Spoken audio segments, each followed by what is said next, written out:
microphone? Yes, you may. Thank you, Chairman. Good afternoon, ladies and gentlemen. My name is Richard Kozlowski. To get allow over the world to grow this very good plant, we have known that is some other positive aspect of this plant. You can show in my exhibition. And I'm involved in this battle with man-made fibers from about 40 years. And fortunately now the era of nylon is over. Yes, but we have to be work together on different level. The first, usually hemp. Everybody knows that the main purpose of growing this plant is fiber. Fiber for healthy, environmental friendly apparels. We do it, we show, and we have to work together to make the good, excellent, healthy apparels.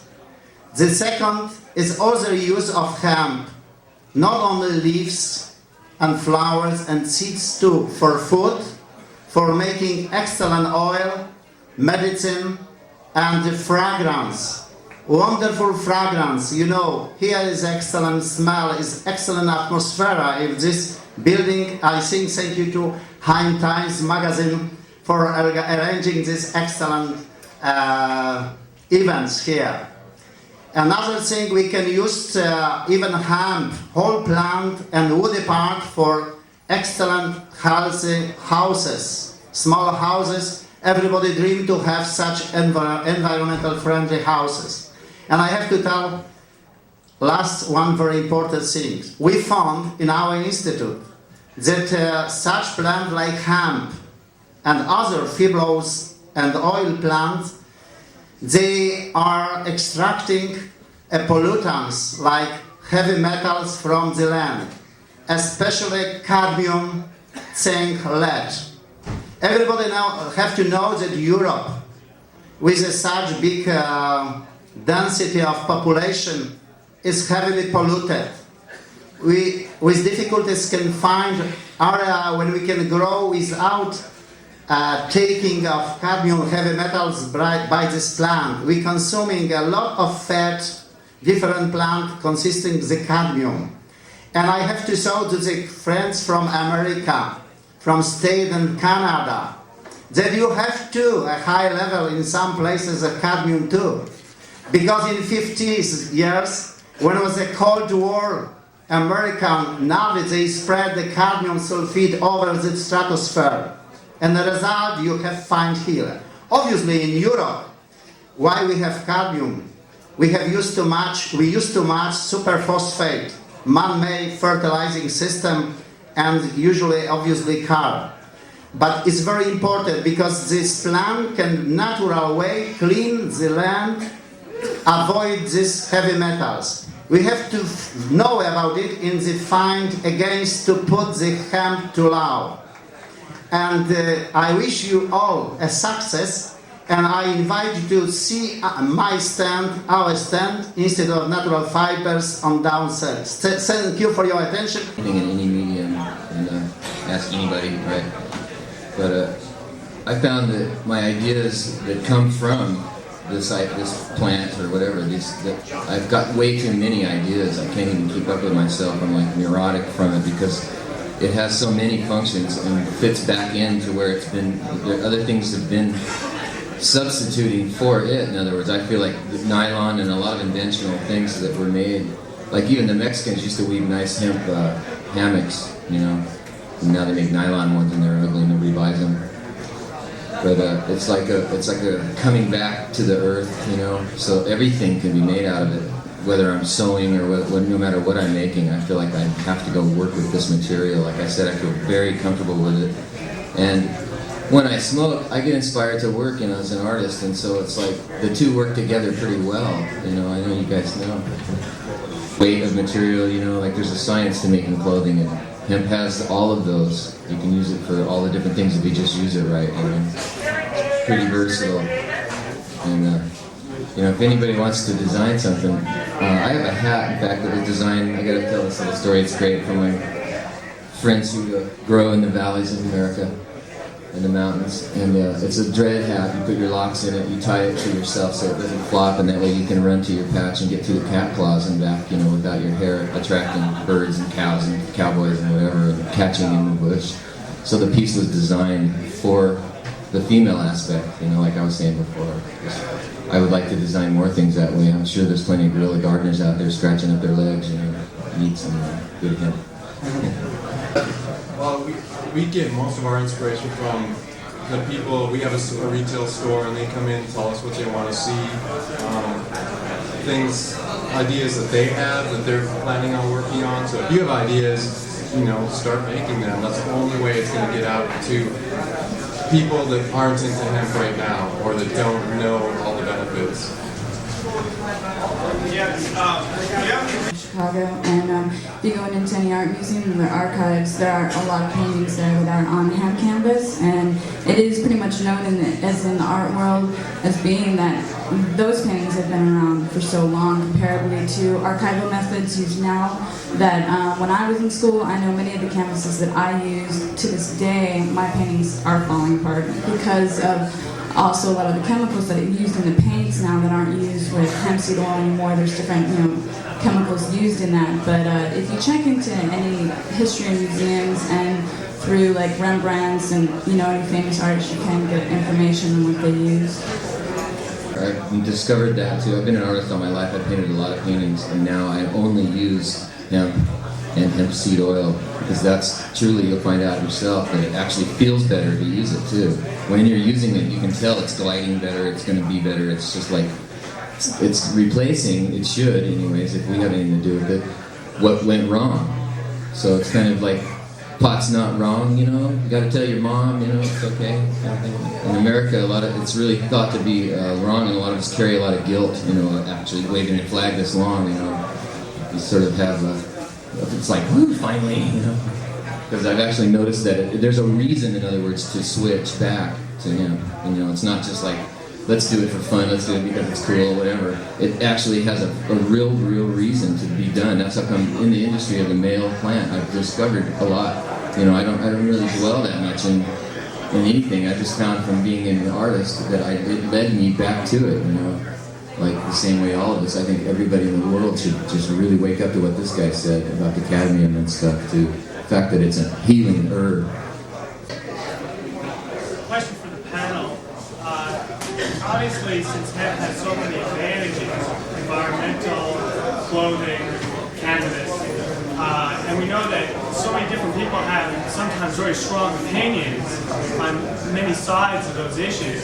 How does each of your companies sort of deal with that, a way to attract as many supporters as possible for hemp in general, and allow people to make up their own minds on the specific? Many different hemp companies are using right now, which isn't just going towards all of us, you know, all of us that enjoy the herb, and not just one, but many different ways, you know, not just smoking it.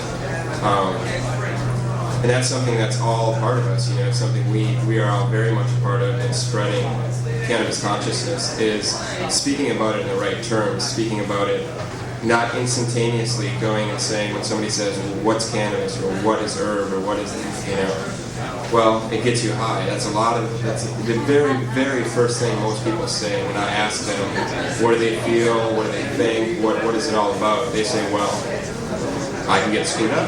Well, if you really look at all the other things, you go downstairs in any one of these rooms and you can stand in the middle of that room and you feel that energy, and you look around and you look at all the people that have smiles and that are learning something or are connected because of their smoking, you know.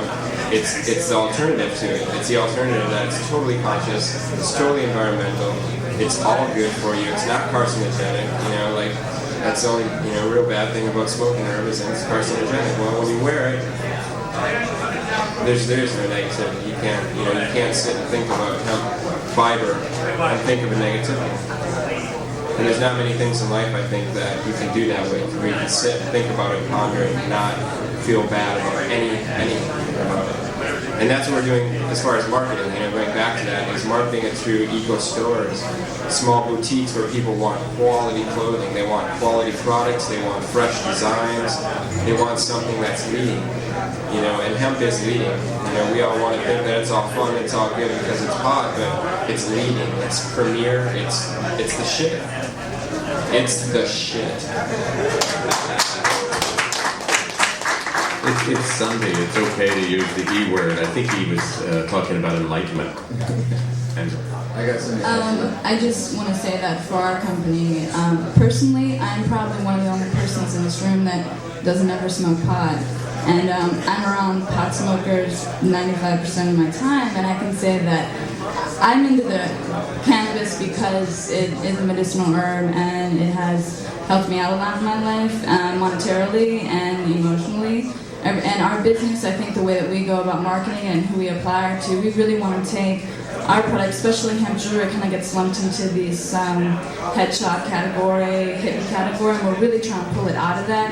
We're really trying to do more progressive, a fuller range of styles, not just that particular hippie style, but then also a finer style for people who like nicer jewelry, a punk rocker that wants some silver studded jewelry, trying to move it around so people know that it's not just for this particular sector. I think the clothing's been, pretty reached out now, but the jewelry still, it gets stuck in the stigma, and I think that's why we try to address people all across the board. If they're hemp and if the products stand alone, people will like them and be drawn to them, then you can go through all the marketing for all the eco benefits and economical benefits of hemp as you're talking with the customers. So it's basically the products first, and then you go into the hemp parts of it. Every time you sell something to somebody, you make that sort of exchange. It is a personal thing, and you know that you're doing that. Each person consciously arises when they're buying it themselves. Personally, we put on every tag, support hemp freedom. We may not need that someday, but in America it still means something. In fact, I guess everywhere it does. This guy here is fighting the fight too. And, this guy in the front row here, I don't remember your name, but that was really good what you said. It helps people. He raised our consciousness right now. It helps, man. Like I plan on printing material, just whatever. I'm going to print it on hemp paper, first of all. And then it's going to have some data and words, and stuff. In catalog, you can always use that, your catalog itself, to help write things, and people read that and they understand. And those people are all over the world, and when it hits the net, it already has, you know what I mean? So the world is becoming aware because of us. So it is working. And every one of my tags, like I said, says support hemp freedom, which really means a lot to me and all my friends and everyone I know, and all our friends that are in jail because they smoked a joint. so from enlightenment to freedom, what more do you want? Overall sense. Ben. More questions. What do you not know about hemp? What would you like to know? Yes, in the back. What kind of tips can you give for an entrepreneur in the States? The question is, what kind of tips can you give for an entrepreneur in the States? And I assume that's someone who wants to get into the hemp business. Anybody got any tips? Something right off the bat is personally, depending on the neighborhood you're living in, I wouldn't put a huge pot leaf on your front window. You're going to be ostracized from your neighborhood. The cops are going to be watching you. Your freedom will be hindered, guaranteed. One of the best things to go about it is, I would suggest going towards eco-sense, environmental, organic fiber, pushing it for what it is, for real, and not what everybody else wants it to be, Sounds like the voice of experience. Our products too, we would have pot leaves on things, and once we took it off, the sales increased double. More people they don't want a giant pot leaf on their clothing; they just want to wear it. So I would stick with the eco. Be flexible too. Like in your ideas, stick with what you want to do, but there's so many ways around, to your goal. So just as far as the monetary thing goes, definitely try doing retail events in the summer to press so you can get through the winter time. Yeah. I'm from DC and I'm in construction. Right on. So, in whatever you do, sometimes regionally in your area, if you want to make stuff, I just set up shop in that area and find out what they want to wear. find out what people need, because you can replace anything that's out there with hemp, and it'll work better. And you'll find a lot of times, like I said, I feel really comfortable working with the material myself. If you make things, that's one way to go. If you don't, one thing to do is to get with somebody who can run a computer or something, then gather up some hempsters and make yourself a catalog, and then we'll supply you with the stuff and you go sell it. Do you use the whole plant when you're manufacturing clothing, or is there a part of the plant that's only used? The question is, can be processed to make wood pulp, building materials, and so forth. And you can also use the seeds, of course, for oil. So one of the beauties of the hemp plant is you do use every part of it, but for different purposes. For people who are looking at how to economically farm hemp, this is crucial, because we have to recreate an industry that's been artificially suppressed for 50 years. The idea that you can use every aspect of the plant means you have multiple ways to make money off the product. To draw the analogy with corn, when you harvest corn, you take the ear and you let the rest go into the ground. It puts some nutrients back in the ground, and basically it's a waste of the rest of the plant. You spend all this time and energy and money growing. In Nebraska next year, they're establishing a plant to deal with what they call agricultural residue, which is corn stalk, and they're going to convert it into wood pulp. And we're in the hemp industry, we're very excited about this because it's a half step to the idea that we can introduce the idea of using the woody parts of hemp for wood pulp also. So to answer your question, use every aspect of the plant for different uses. And also I should say there's different grades of fiber. There's the fiber that's suitable for textiles, there's fiber that can be chopped up and used for kitty litter, and all the grades in between. There's very little waste with this plant. One of the revolutions we are is the green revolution. You can vote with your dollars right now for a different and a better future. Did it in California, They did it in California. One of the ironies of being in the hemp business is here we are trying to get this useful plant legalized for industrial purposes, and medical marijuana is racing so far ahead of us. It's kind of ironic. But every step along the way at any level helps all of us. Are there any more questions now? I'm sorry, I really couldn't quite hear it. There are bills. One state, the state of Vermont, did get a bill through, although they eviscerated it by taking out the field trial part, which for anybody interested in agriculture is the truly interesting part. Next year, between 8 and 20 states will be introducing legislation aimed at, quote, legalizing the growing of hemp. You have to remember in 1937, they didn't really make it illegal, they just legislated it to the degree of difficulty a farmer couldn't grow it. In the 70s it became illegal because there's zero tolerance of THC. But there's a good chance that particularly the Midwestern states, the really radical states like Kentucky and Missouri, not California, not New York. But believe me, it is not easy to obtain the hemp with zero level of THC. There is virtually no hemp of any use that has a zero level of THC. One of the many ironies of this, though, is off the record, the DEA will tell you they really can't measure it much below 1%. So they make all these weird gradations, 0.3, 0.5, 0.7, and it's fairly useless. It's a trap that is often fallen into. So what is being proposed in the legislation across the United States is 1% or less. And then they call it industrial hemp, and they can certify it differently. But Missouri and Kentucky, states that have a history of hating the federal government. In 1789, the United States Constitution was signed. In 1792, Kentucky rebelled and declared war on the United States over various issues. And it's been kind of like that ever since. And these Midwestern states that have agricultural interests that are in big trouble are really active in passing some serious legislation. I think what we'll see is legislation through universities allowing for 2-year test programs to see if it can be grown, which we all know is a joke. Both of those states in particular have grown it for hundreds of years. But that's the first step along the way. And yes, it looks very encouraging. Yes, I'm sorry? Sought after by the federal government to grow hemp for the war effort. The next issue of Hemp Times magazine will feature a report on all the activity in Kentucky, which we've been studying for over a year. But listen, I think we've got a cultivation seminar coming up soon with Who's it with? Cincy Seed and Mel Frank. Right now, we're going to just have a couple of tunes by Robin Ludwig, the designer of the Cannabis Cup, who will also be performing at some of the ceremonies and at the Milk Veg. So, what can I say? This is one of the original activists, went to the first smoke-in the United States. It's got one of the best vibes around.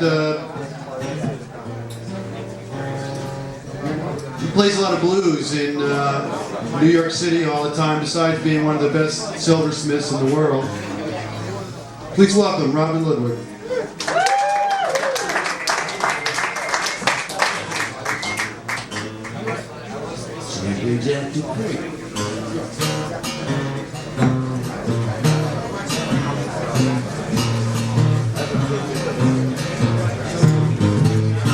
Well, they call me the reefer smoker. Every single word is true. Well, they call me the reefer smoker, and every single word is true.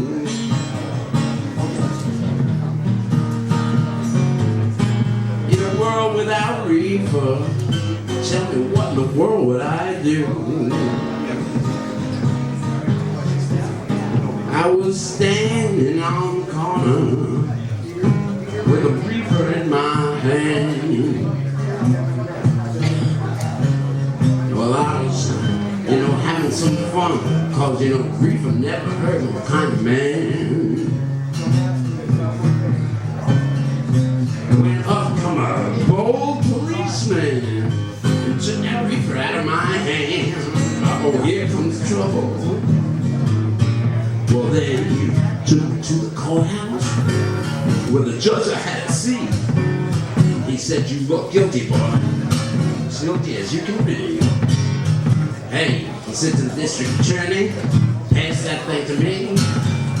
Took a drag off my reefer and said, "Man, you are free! You are free!" Just like Champion Jack Dupree. Now get out of here and bring some of that stuff back to me. Yeah, I'll stay as high as I can be. Here comes the judge.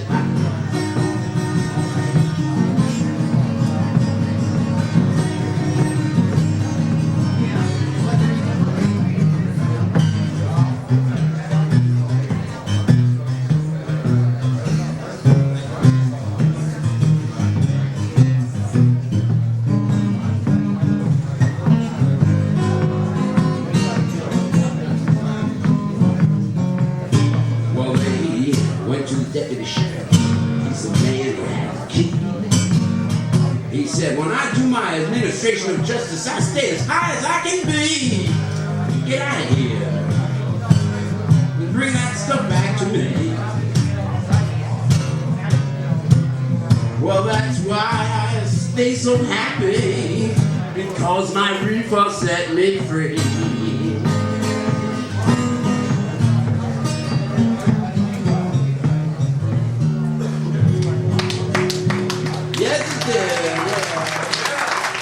Created because they think something is wrong with him or whatever. So we are very sorry. If you want to talk to me, it's still possible. You can see us up at the booth, and any question you have, you still can ask there. Otherwise, tonight at the party in the arena, you can ask any question if you see me or Scott or somebody else. But they made it technically impossible for us. This is also the reason why most coffee shop owners have got no shuttle buses running anymore.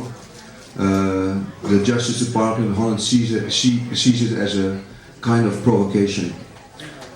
This is also the main reasons that last year we had big opening ceremonies.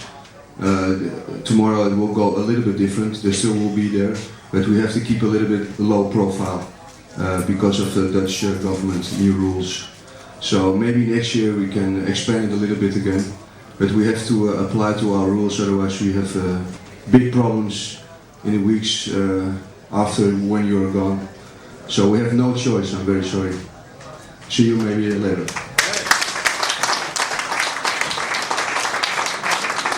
that doesn't mean we're completely out of cultivators. I'm going to bring up Alan Dronkers from the Sensi Seed Company. And I'm going to bring up, we heard him yesterday, Mel Frank, the author of the Marijuana Growers Guidebooks. And between them, they can tell us a little about how they're doing it here in Holland and how they used to do it back in the States. Alan? Mel? Everybody, welcome to Holland. I'm Alan Dronkers from Sensi Seed Bank. I was the guy with the wig from last year on the Cannabis Castle tours. You don't recognize me. But anyway, we had a wonderful time last year and also the years before, and every year the Cannabis Cup has been growing towards a bigger and more serious event, and more people from the outside world are looking at what we're doing. Also, the sad story which we heard from Arjen already a little bit before is in fact very true, and all this kind of stuff has made us decide anyway not to have Cannabis Castle tours this year, because at the Cannabis Castle the mother plants of the Sensi Seed Bank are there, and we don't want to bring them in danger because of a nice party that we could have all together there. So we're going to have to do a party over here, and in this moment I will try to explain something about Holland and how cannabis growing and cannabis seeds, how the situation is here in Holland with this plant. And I hope that together with Mel Frank to have some more insight also in the American situation in relation to that. Alan, I just wanted to ask you, one thing I'm not quite clear on is what is going to be the political situation in January in terms of selling seeds and growing plants? Well, what I can say is about the political situation, we're not talking about growing and we knew that this would happen. Let me first of all say I talk here, I work for the Sensi Seed Bank, I speak here. Arjen couldn't speak here, but I speak here because of freedom of speech, and what we're doing with the Sensi Seed Bank is fully legal. We are producing seeds, and we do this already for over 15 years, and up till now we are there's no recent changes which made it completely impossible for us yet to grow our seeds or sell those seeds. But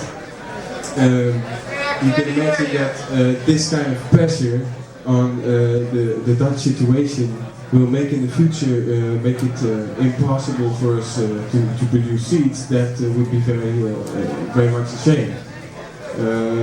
Especially because Holland the last 15 years, because we had this situation where we could work on breeding programs and creating these various types of strains.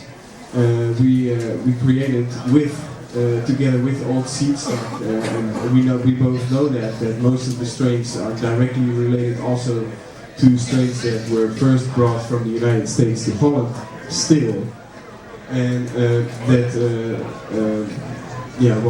at the same time this material has been used and progressed throughout the years, and that's why we came so far with Dutch types of grass.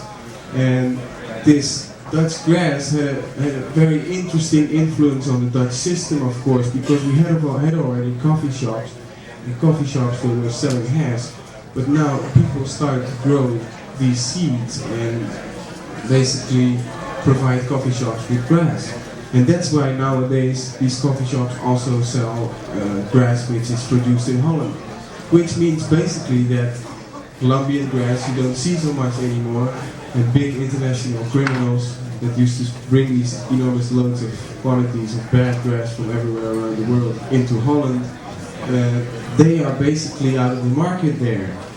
So, and this is also what the Justice Department here in Holland really fully realizes, that this is in fact a very positive evaluation of a process in Holland, where we got a situation that people we don't have all criminals or something who are doing that. No, it's just young people, sometimes without a job, and they can take extra care of their plants, and they have some extra grass and sell this to coffee shops. This is reality. Now, it's not legal. Right. Well, but it seems that the businesses have been licensed. The businesses pay taxes, and they've been doing this for many years. Isn't that correct? Well, we have to make one big difference between seed companies and coffee shops. Yes? Seed companies, they are basically functioning fully legal to produce seeds. Coffee shops, they are selling cannabis products, and this is in conflict with the law. So this is not legal, but as we all know by now probably, or if you're here for the first time, we have a terminology for this, we call it tolerance, and this is tolerated. This is also the case with the growing. In fact, growing marijuana is illegal, of course, in Holland. And nobody should be told to, hey, you grow some marijuana. We don't say that. In fact, that's not the situation. People do this from themselves. They buy some seeds and grow this here in Holland. This is what is happening here. Now, in foreign countries, this is much more of a problem, as you and Mel here all know about, is that growing plants is a very big problem, and people can get in big trouble with that. So that's why in all those years we have been trying to warn people in our catalog with a little information flyer about the risk, and in fact that they should not take these seeds back home because we don't want to be responsibility for some situation somewhere else in the world. And at the same time, we only sell them here in Holland. We don't send them, for example, to the United States. This would be very stupid for us to do. Maybe some people know the history of a person named Neville. He used to basically work on a large amount of recent mother material. He ended up in jail in Australia because of sending seeds to the United States. We would never do that, and we never did. And in fact, people, if you don't live in California right now or whatever, but don't do it. I just gotta say this: the Dutch drug policy, we find out more and more, is that the Dutch drug policy is for the Dutch people. They don't like American people to come here and enjoy, in fact, this festivity, because it's also sort of like advocacy, they say, advocacy, or whatever. I think different about that, because I have a museum also next to the shop, and I work in that museum also. And I think information is one of the most important things in all the drug problems that we have. Not only cannabis, but especially it is very important to come here, and it's important to see what is happening here. And it's important to learn, because not only Americans come here, but the government itself also have many times commissions from many countries over the world coming to Amsterdam to see what is happening with drug policy. So there's not so much difference. The only difference is that it's a little bit more party when we do it.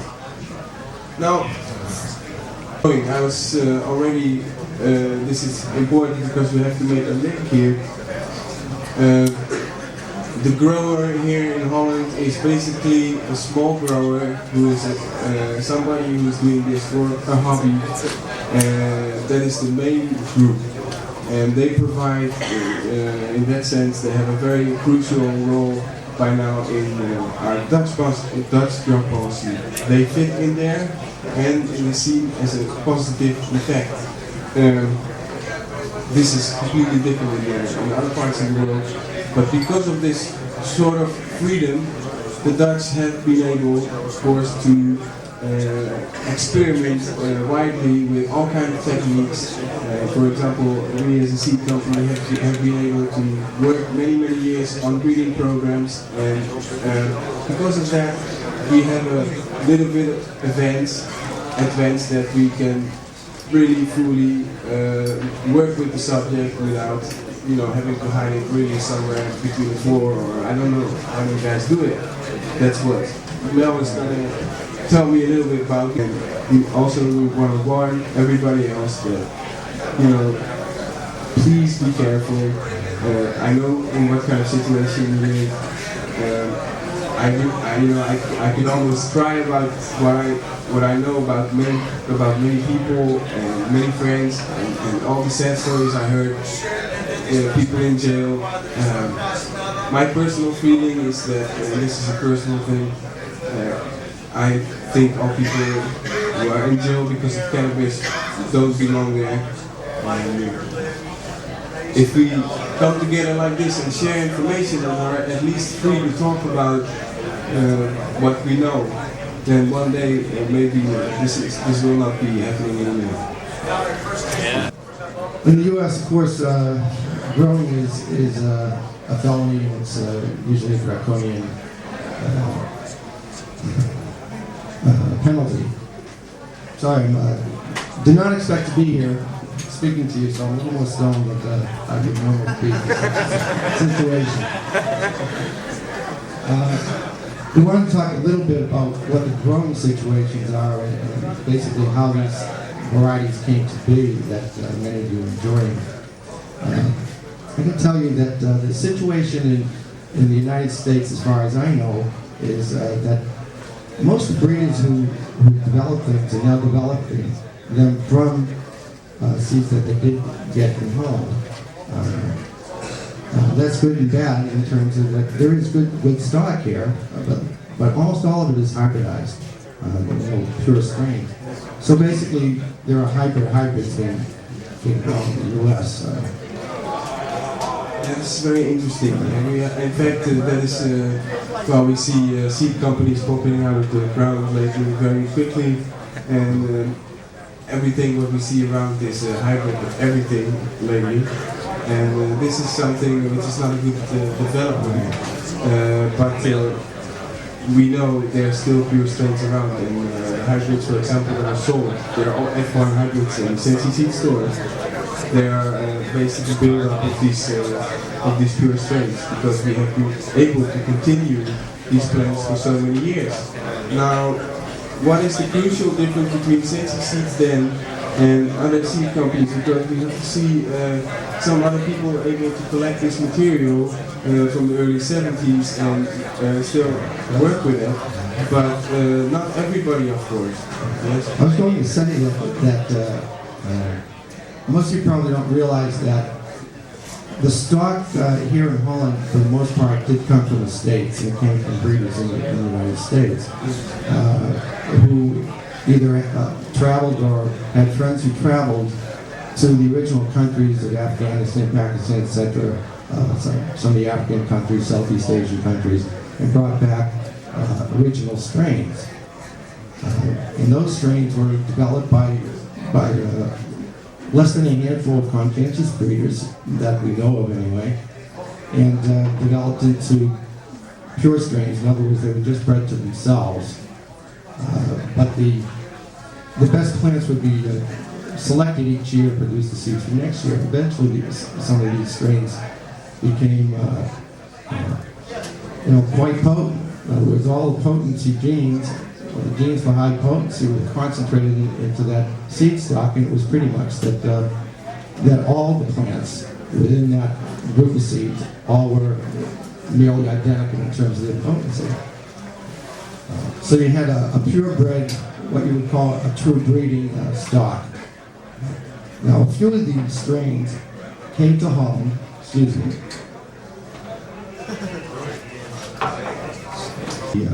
that the Dutch came by themselves. Am I correct in this?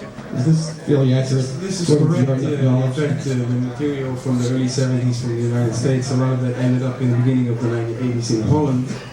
All right, so let me continue then. As a question also as general edification. The point is that those seeds oftentimes came from Holland. In other words, an American would come to Holland, buy some pot, and take the seeds back with them. This is, I'm talking about 25 years ago, right? And they would use those seeds, and they would discover these good varieties. Now, I can tell you personally that some of the best varieties that I ever found came from smoking stuff that was basically garbage, but I thought the country of origin was interesting, grew them, and then started to find spectacular plants within that group. The haze is a very good example of that. Yes, for example, this haze type of plant is nobody would like to grow a pure haze, but in a hybrid, it's perfect to have it constructed in there. Now, what is very important is what has happened in this hybridization process. Also, again here in Holland, is that did people really know what they were doing? Because this is very important in the development of strains, and at the same time, it takes a certain amount of years to get a certain stability within your hybrid, so you have something which you can sell. So it still took in Holland also from the beginning of the 80s to the end of the 80s, first of all, before we really were had all the top strains available here. But what I want to know is why aren't there new pure strains being developed here in Holland? There are some pure strains, but again, they're you know what you find out from the original, like getting Nigerian seeds and growing a Nigerian stock. We for example at Sensi Seeds, we've been working with many varieties from all over, because still people are sending us stuff, and my father, for example, collected a lot years ago, and we are still trying to hybridize and work on a new strain again, because what we find out most of the time is in a hybrid we get the best results, right? And we want a pure strain developed out of that. Once we go away from this F1, I don't know if you did some breeding, but it's very difficult to really go a step forward, because most of the time once you try to inbreed, you take 2-3 steps back. Right. And that is why it's so important also that these original strains are still around, also alive. For example, we have certain plants in the castle that are over 20 years old, and they are still living. It's a plant. Basically, we have, for example, the haze plant that we have, where the male plant came from the original seed stock in the end of the 80s. And basically this one male is the best of all that types that we grew out of these few seeds that we had back then. Now I didn't do that, but of course somebody else, because he's basically responsible for all the haze times that we win at the NL5 haze. It's this one male, and it's that old. So we cannot do much more. Right, I understand, but this. And what we did with this male, for example, we tried to make new strains. We make new hybrids and try to make, for example. But there's a sameness to it. Sorry. There's a sameness to a lot of the Holland marijuana, because it came from only a few strains. That's correct. And I don't understand why more of the breeders here aren't taking the pot that does come into this country and find some new stuff, because we actually had more pure pot back in the States 25 years ago than you have here now. Yeah, you're very right about that, and that's why I'm happy that the last few years, and I must say this, and some people maybe don't like to hear this, but it's true. Only the last few years we got more and more seed companies popping out, and more people start to grow seeds. Why is this? Well, because it is not that crazy, because selling cuttings was a very big market in Holland. So every grow shop that started to sell cuttings, and nobody was taking all these lights and all this time and all this effort and all this stuff to do some breeding, because you better grow grass then if you put all this money in there. So or sell cuttings because this was making big money. Now we never did this because somehow already then we decided, well, we always want to be legal. We are legal. What we do, we sell seeds, we produce seeds. This is legal. So then we're not going to sell cuttings because then we do something which is illegal. Now that's why we always were pointed on this seed production. Now times are getting worse, and at the same time more and more people see how important seed stock is. More and more people start to a seed company and start with this breeding. And I think this is, I don't see this as competition. Let me say this first of all to everybody who owns a seed company here in Holland.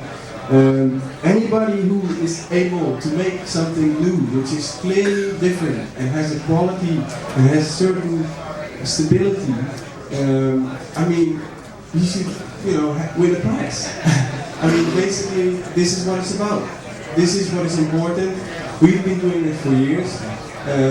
We're still doing it, and we hope to do it for many more years. And I only hope that more and more varieties will, at a certain moment, exist here in Holland, and that you get this. Now what we have is that everything you find in the coffee shop is a mixture of everything. Like everything contains skunk. It's really horrible, And this is what has to slowly go away, and we see that more and more different strains. For example, Jack Herer is getting more popular. Growers are slowly moving towards specific, maybe more difficult types to grow, but they have this special flavor and type that doesn't have the type that they always buy in the coffee shop. So that's maybe a positive effect of that. Last year was the first year that I smoked some coffee house pot that I said, this is actually pot. And that was Cali Mist, which comes from the haze.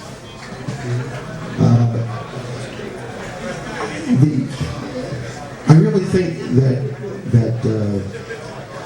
smokers are missing something here in terms of the varieties of highs that you can get from different pot, and the varieties of flavors and fragrances.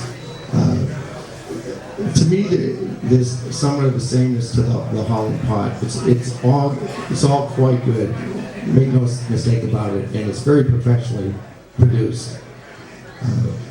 But I can still remember strains that were so sweet you wanted to eat them, and I'm serious. And highs that were just crystal clear, highs that you could, marijuanas that you could take a poker to and play sports for 3 hours, and after 3 hours say, gee, I know I'm still high. Oh, you never visited the Cannabis Castle yet. I'm sorry. No, I haven't. This is not to say that I'm very experienced here. This is really this is also what we are a little bit crazy. We're breeders, and we find this already for many years. This is something fun to do. It's something to find something. Ooh, it's something new that we know. We are on a good track, and. Well, I'm just surprised that we haven't seen any new pure breeds come here with all the experience the Dutch growers have and the knowledge that they have. Sensi Seed has basically always sold hybrids because we don't want to give away our pure breeding strains. That's one reason why. Right. Plus, our hybrids simply work better. I mean, always the hybrid has more vigorously, more potency. The problem leads to in the States. That's only the main thing of this hybrid is that the construction behind it. We have breeding schedules now that are so difficult. I cannot explain them anymore. We're doing inbreeding, outbreeding on different lines, and then at a certain moment we come to these 2 parents that are used for this F1 hybrid, and this is sold in our stores. Now, we were the only one who were trying to create new pure strains. We have some new strains that we are using in our hybrids now also. But it is a very slow process, and what we sell, what is sold, is always a hybrid. So it's logical that what ends up in the coffee shop is always a hybrid. And then, why do you see always a certain type in a coffee shop? Because still, it is a little bit more legal here in Holland in that sense, but it's still illegal, and people want to grow a lot, fast, and so that's they're not going to wait 6 months for a pure haze strain and end up to finish flowering or something like that, and don't end up with something on a plant that is worth selling. So people make their own choice. They choose what to grow, and the best stuff always ends up with the grower itself. Their own plants, the one they like, they smoke themselves first. Well, what it means to growers who are taking the seeds and then from those seeds producing more seeds. First of all, the seeds that you get from here are F1 hybrids. That means they're one pure plant with an unpure plant, and they'll all be within a certain range of potency and similar in taste and fragrance. But what happens if you produce seeds from those and then grow those plants is that you're going to get quite a bit of variability, and pretty soon you'll start to wonder which is the good plant, which isn't the good plant, and that sort of thing. Now, there's no reason why you can't breed from that, but you're not dealing with the original strains, and it's very hard to get things pure out of that again. It's just it gets to be a big jumble of genes. Well, that's all it is. So that's basically what the situation is. But also, I mean, what happens is that a lot of growers simply take the seeds, they grow those F1s, and they find a couple of wonderful clones, and they're off for the rest of the next whenever. If people are really looking for, they know what they're looking for, and they keep continuing for many years then with these plants, the same costumes, they certainly one moment they'll end up with something that's a little bit different. But somehow it always comes from the original material, so how much different can it get? And then you're right about the potency, because before they were in the media here also in Holland, the potency is crazy, and prohibitionists love this, because prohibitionists, they say, the potency of the grass went up, ooh, maybe it's a hard drug now, it's like, come on guys. At the same time, there's a professor, Adrian Janssen, he's not here, but some other people also, they think that there's some specific lying done about the laboratories from the Justice Department. They just put this amount which they found a little bit up. I mean, we're just happy. I mean, if the THC percentage is that high in plants, if the THC level is that high in plants, that it only means for us, basically, that in the future these plants will for sure find their way also in the medical market. And this is very important. But let's also be very realistic, and that is, there's also a certain limit to how far you can go with the amount of THC level. So, I'm very happy, but to be honest, I don't believe it. I don't believe the rates that are given, and in fact, I believe that the potency of cannabis has a certain limit. Well, I think that limit is probably somewhere, maybe 20% or something, and I don't think that's been reached. Yeah, well, exactly, our stuff got tested also, and they were certain things were in that race also. What was it tested at? Well, this is a not so good story. Last year I told people here that one of our greenhouses got raided by mistake last year, and that's why they tested also the material which is in there, and that's how I know some THC levels. But basically, this is not the important thing. I don't think also, for example, it's only THC and that it's only THC levels which are important. I mean, CBD, CBDV, and all these other. I mean, we are talking about a symphony of substances which are in this flower, and more we find out, for example, in medical use, that it is not only THC, it's not only specifically Delta-9 or something which is having this effect on our system. So that's why THC level is one thing, but basically what grass is, or cannabis, when people use it for recreational use, basically if you smoke that, it's not only THC, it's a lot of stuff, really, and it's a lot more stuff that also its effects. So that's why, for example, we find difference between sativas and indicas, and that makes it also fun. So don't worry about it. Right. Make up part of the resonance in the resin gland, the terpenoids, essential oils. They will give you flavors and aromas and burns and fragrances, that sort of thing. And who knows, they may contribute to the highs in some way. We really don't know because they haven't been studied hardly at all for those effects. Mainly cannabinoids, the THC being the principal one, have been the ones that have attracted the attention of researchers. And for the most part, it's only limited to a few cannabinoids that they know have certain psychoactivity.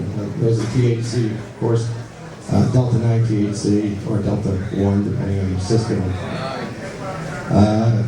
THCV, which is tetrahydrocannabinol, and that gets you a little higher, a little quicker, but it isn't as strong as THC. And CBD and CBN. CBN is kind of a lightweight of cannabinoids in terms of maybe 10% of the psychoactivity of THC. CBD probably interferes with the high more than it does anything else. But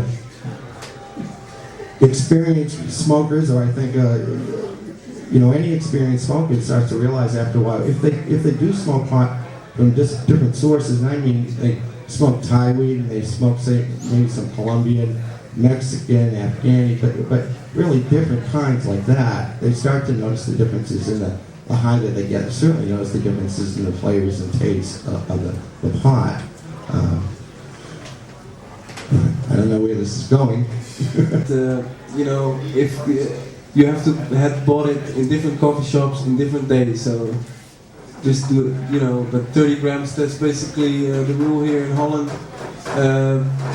The only thing is coffee shops are only allowed to sell 5 grams for a person a day. This is very clearly a new rule. Thank you. Grains? No, not that I know of. Some of them are hybrids. We are basically working on so long that they're almost true breeding, but basically it is like giving away what makes you. So we as Sensi Seeds, we only sell hybrids. So if it's it's all, and our Northern Lights is, for example, two types of Northern Lights basically that are the parents. We call it Northern Lights 1 and Northern Lights 2. And then we have 3 types, basically main lights we use for breeding our seeds, and that's the Northern Lights 1, 2 and 5. And Northern Lights 5 is also very well known, and the Northern Lights 5 is, for example, also in our Shiva skunk, which is a mixture between Northern Lights 5 and skunk.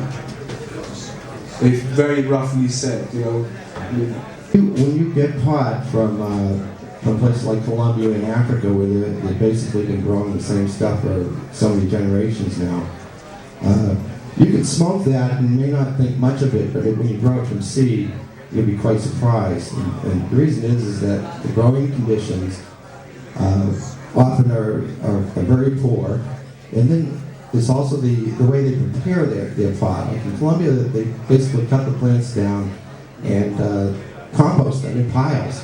That's how they dry them. So that by the time you get to smoke the pot, it's already 50% of it is already gone. Since degradation products like CBN. So the way that these original strains were found, and many really fine strains were found, was by planting a few seeds from these and just seeing if there was anything there that might be worth pursuing and planting some more seeds. It's interesting that you say this because I'm, for example, I travel a lot to Thailand and I study a lot of the Thai strains there, and in fact the good Thai strains are gone. I don't know if you know this development throughout the world, but you see in Asia, for example, they all started growing poppy. In Colombia, they all started growing cocaine. So the cannabis plant, I mean, the old people that used to do this year after year for generations and passed over the genetics to you from father to son, they all disappeared. And Yeah, I think this has happened in Afghanistan also because of the war. Lebanon disrupted, where they had done it for so many generations in those places. People were now displaced, and that cultivation, those people who grew those seeds year after year, they're gone. Yeah. And the varieties are gone. So this is something that's happening all over. Yes, a lot of the good varieties in these countries are really, in that sense, lost. I've been in Thailand, I've been looking there a lot, basically because I never was there in the 70s, but I know all about, and I also know that basically the haze comes originally from Thailand to America to Holland. That's basically what we think is the line of it. I don't know if you have other ideas about this. No, I don't. Anyway, the haze is supposed to be coming from, for example, from Thailand, but if it, well, basically we are very happy that somehow it survived through us, but in Thailand it's hard to find any good quality cannabis. That's all gone. You're bringing it.